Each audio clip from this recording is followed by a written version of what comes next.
महाराष्ट्रातील प्रसिद्ध अष्टविनायक तीर्थक्षेत्र असलेल्या पालीत युवा उद्योजक करुणा ठोंबरे आणि ललित ठोंबरे यांनी नव्या व्यवसायात पदार्पण करून अत्यंत सुसज्ज आणि सर्वांग सुंदर अशा ARC स्टुडिओ आणि रिद्धी कन्स्ट्रक्शन्सचं कार्यालय निर्माण केलं। या कार्यालयाचे उद्घाटन राष्ट्रवादी काँग्रेस पक्षाचे प्रदेशाध्यक्ष तथा खासदार सुनील तटकरे यांनी केले।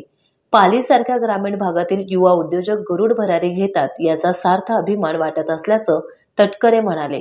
या उद्घाटन सोहळ्यास खासदार धैर्यशील पाटील, सुप्रसिद्ध सिने अभिनेत्री तेजस्विनी पंडित, प्रकाश भाऊ देसाई यांनी उपस्थित राहून ठोंबरे दाम्पत्यास व्यावसायिक वाटचालीस शुभेच्छा दिल्या। यावेळी खासदार सुनील तटकरे यांनी युवा उद्योजक करुणा ठोंबरे आणि ललित ठोंबरे तसेच संदेश शेवाळे यांना शुभेच्छा दिल्या।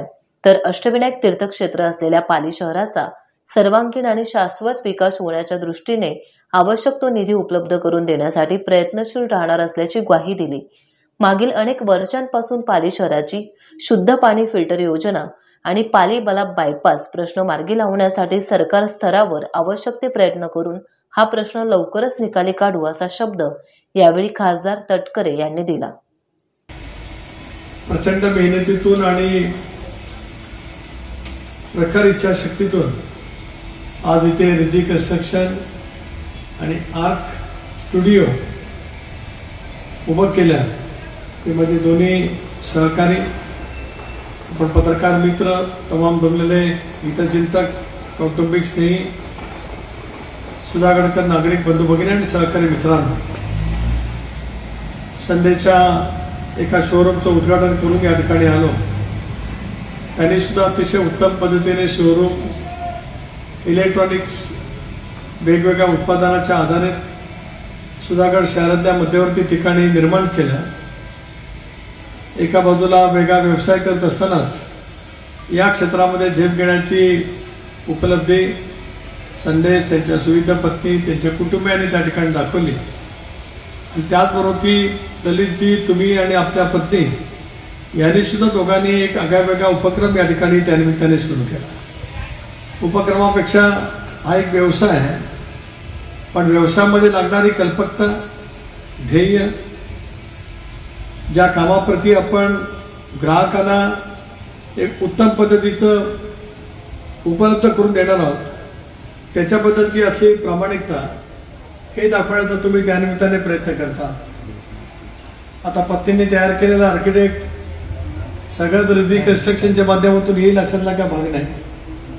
तर त्यांच्या कल्पकतेने जे काही उभं राहील ते वेगवेगळ्या क्षेत्रामध्ये ज्यांना ज्यांना आपलंसं वाटेल ते सुद्धा या आमच्या भगिनीचं आर्किटेक्चर नॉलेज त्या ठिकाणी घेतील। पण अलीकडच्या कालावधीमध्ये आपला हा सुधागडचा तालुका एका बाजूला मोठ्या प्रमाणावरती आदिवासी बांधवांचा तालुका आहे। बहुजन समाजाचे सर्व तालुक्यामध्ये राहणारे नागरिक उत्तम पद्धतीने राहतात। बल्लाळेश्वरचं अष्टविनायक स्थान असल्यामुळे येणाऱ्या भाविकांची संख्या प्रचंड प्रमाणावरती असते। पण शहराची भौगोलिक रचनाच अशी आहे की पाठीमागचा सुधागडचा किल्ला ऐतिहासिक असा किल्ला आणि त्या किल्ल्याच्या पायथ्याशी वसलेलं हे सुंदर टुमदार असं हे गाव, अशा वेळेला गुणवत्तेच्या आधारावर या गावाच्या आणि या परिसराच्या मध्ये जन्माला आलेल्या तरुणांनी उद्योग विश्वामध्ये झेप घ्यावी याचा अभिमान या विभागाचा खासदार म्हणून मला खचितच त्या ठिकाणी मोठ्या प्रमाणावरती वाटतो। निश्चितच अभिमान वाटतो आहे आणि ही दोन तरुण उद्योजक, मराठी उद्योजक उद्याच्या भवितव्याच्या कालावधीमध्ये मोठ्या प्रमाणावरती झेप घेतील। ग्राहकांची विश्वासार्हता आणि स्वतःचं असलेलं नियमितपणा, कष्ट घेण्याची उमेद याची सांगड घालत गरुड झेपातल्या त्यांच्या पंखातलं बळ आमच्या सर्वांच्या शुभेच्छा एवढंच आजच्या कार्यक्रमाच्या निमित्ताने सांगतो। अष्टविनायकाची जी 8 स्थानक आहे त्याचा संयुक्त त्याच्यातलं एक सेंट्रल आर्किओलॉजिकलच्या ताब्यात असल्यामुळे या 7ही अष्टविनायकाच्या स्थानाचा एक उत्तम आराखडा राज्य सरकारने तयार केला आहे।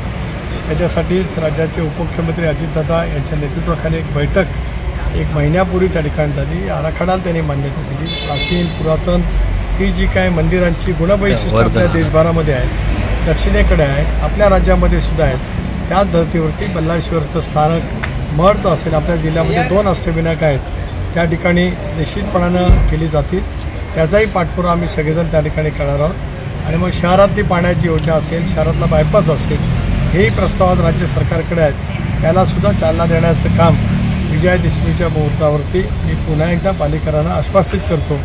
याला राज्य आणि केंद्र सरकारकडून लागणारा निधी खासदार या नात्याने मिळवण्यासाठी माझ्याकडनं पूर्णपणाचे प्रयत्न होते. टाइम्स डिजिटलला लाईक करा, शेअर करा, सबस्क्राईब करा आणि बेल आयकॉन दाबायला विसरू नका. Times digital.